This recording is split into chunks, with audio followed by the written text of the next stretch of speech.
Todas as antigas tradições espirituais do mundo foram compilando, acumulando conhecimentos, informações sobre os próprios fenômenos da vida.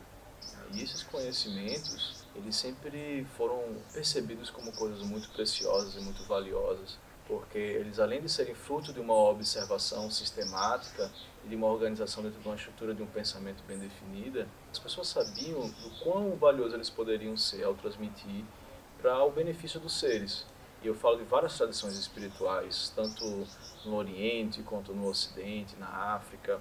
Então esses conhecimentos, eles sempre, para que houvesse uma preservação, um zelo na transmissão desses conhecimentos, foram encontrados caminhos de construção de como preservá-los para que a transmissão permanecesse fiel ao que era original. Obviamente, tudo na vida vai passar por um processo de transformação, isso é natural, isso é até desejável. Mas a fonte, a essência dos elementos e a forma de apresentar de uma forma que seja não apenas fidedigna, mas que também preservasse a força ancestral dessas experiências que foram construídas ao longo do tempo, também pudessem permanecer e gerar os frutos, para que não fossem apenas informações que a gente acumula no intelecto, mas, sobretudo, que fosse uma força viva que ajudasse as pessoas também a reproduzirem e a desfrutarem dessa experiência, de forma a amadurecê-la, vivê-la e também transmiti-la novamente numa linhagem ininterrupta. Então, a ideia de linhagem, ela traz uma fonte de referência de onde que vem aquele saber, onde vem aquela experiência, aquele conhecimento. Então, uma linhagem, ela tem suas características, seus métodos específicos, né, suas formas de se relacionar, então toda uma estrutura para garantir a preservação, a autenticidade e a forma de desenvolvimento adequada. Então sempre tem uma relação entre mestre e discípulo. Né? Como é que isso funciona? O que seria primeiro o mestre?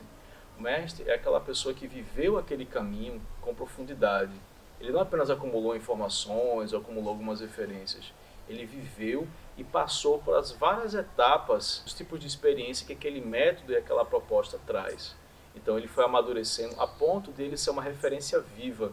Então quando o mestre traz alguma informação, algum conhecimento, ele não está trazendo apenas informações, mas ele sabe de A a Z como desenvolver, como aquela força viva que a gente cultiva no nosso corpo, na nossa mente, no nosso espírito, possa ser transmitida também. E justamente por ter vivido isso de forma profunda, sabendo de cada um dos estágios dos métodos que essas tradições espirituais construíram, ele vai poder orientar o discípulo nessa caminhada.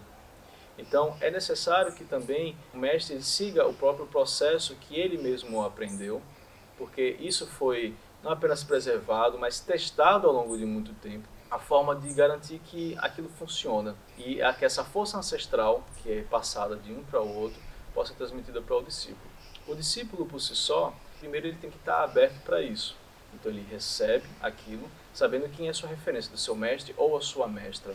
Né? Então, a relação que é cultivada, que envolve até muitas vezes uma ideia de família propriamente dita, uma linhagem de família, ou seja, do mesmo jeito que um pai biológico e uma mãe biológica geram uma criança, né, elas transmitem algo de si para aquela criança, né, tanto da sua constituição natural, quanto daquilo do aprendizado, do processo educativo por si mesmo.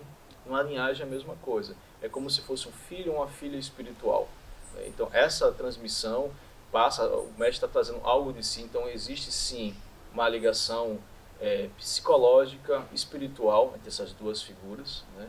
E através desse vínculo que é imprescindível, a gente consegue garantir também que com o sentimento, com o afeto, com essa proximidade, possa fluir esse processo de transmissão do conhecimento dessa experiência. E aí o discípulo também vai amadurecer, viver esses estágios, vai conseguir saber, né, onde ele se encontra, o que é preciso ser feito, o que é precisa corrigir, e assim vai sucessivamente vai sendo transmitido. A linhagem é essa grande referência, ela garante que os processos aconteçam da melhor forma possível, de se preservar não apenas uma ideia ou apenas um conhecimento, mas também uma cultura e uma força. O que é importante a gente pensar também sobre esse aspecto? Existem todas as tradições, inclusive quando a gente pensa na Igreja Católica Apostólica Romana, a tradição oral e a tradição escrita. E a oral sempre traz uma prevalência, porque a escrita ela ajuda a gente a ter alguns registros né, algumas ideias que vão ajudar a ser preservadas ao longo do tempo, né, inclusive facilitar no processo de aprendizado. Lembrando que são coisas que se originaram há milhares de anos atrás, mas é através da compreensão oral, da transmissão oral daquele conhecimento, que as chaves de compreensão de fato são transmitidas, até mesmo para a gente conseguir compreender os textos, especialmente os cânons. Quando a gente consegue compreender isso, porque a força, porque algumas coisas vão além da mera capacidade intelectual de interpretar e analisar, uma força de compreensão da consciência, que nessa transmissão dessa relação, esses elementos vão ficando mais claros. Então, esse conhecimento vivo, essas experiências vivas que vão sendo transmitidas de geração em geração, que vão trazendo benefícios, vão se articulando em termos de um grande grupo ou até mesmo de grandes organizações, porque essas grandes tradições foram vivendo diferentes formas sociais de se organizar, de se construir e de se relacionar com o mundo, mas garante que sua essência, seus valores, seus métodos e suas experiências, através da linhagem, se preservem como uma referência única e fidedigna, a ponto das pessoas terem confiança de poderem entregar-se a esse método sabendo da sua origem, da sua autenticidade.